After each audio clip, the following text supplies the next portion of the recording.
अजय से फैक्ट्स पे बात करिए। दोबारा उसी देवेंद्र फडणवीस के साथ जो चक्की पीसिंग कह रहे थे, उन्हीं के साथ उप मुख्यमंत्री बनते हैं, तब ईडी का उनके आसपास कोई दस्तक तो उनके पास होती नहीं है।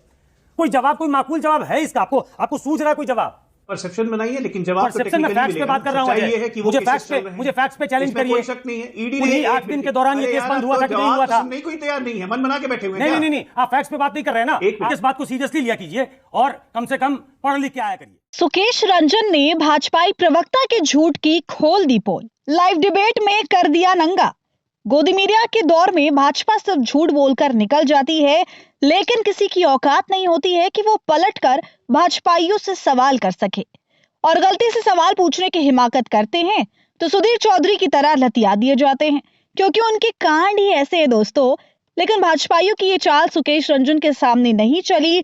सुकेश रंजन ने लाइव शो में झूठ परोस रहे भाजपाई अजय आलोक को ना सिर्फ नंगा कर दिया, बल्कि लफाजी ना करने की सलाह दे दी।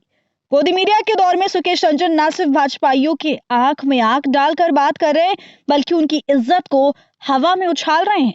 वो भी उस दौर में जब बड़े बड़े पत्रकार सत्ता के तलवे चाटने पर मजबूर हैं।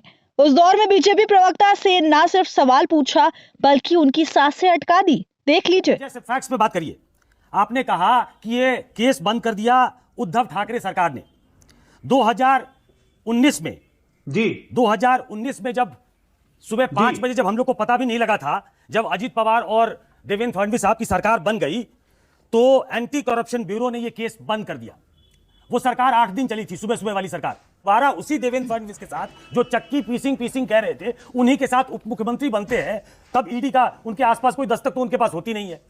कोई जवाब, कोई माकूल जवाब है इसका? आपको सूझ रहा है कोई जवाब? परसेप्शन बनाइए, लेकिन जवाब परसेप्शन में फैक्ट्स पे बात कर रहा हूं। मुझे फैक्ट्स पे चैलेंज करिए। कोई शक नहीं है। ईडी ने 8 दिन के दौरान ये केस बंद हुआ था कि नहीं हुआ था? नहीं, कोई तैयार नहीं है, मन बना के बैठे हुए हैं। नहीं, आप फैक्ट्स पे बात नहीं कर रहे हैं ना। इस बात को सीरियसली लिया कीजिए और कम से कम पढ़ लिख के आया करिए। तो देखा आपने, अगर अजय आलोक ने यही झूठ किसी और गोदी ठिकाने पर बोला होता तो उनकी हैसियत नहीं होती उनको रोकने की।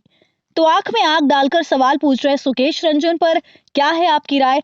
कमेंट कर हमें जरूर बताइए। ऐसे ही अपडेट्स के लिए सदा हिंद को YouTube पर सब्सक्राइब कर लीजिए।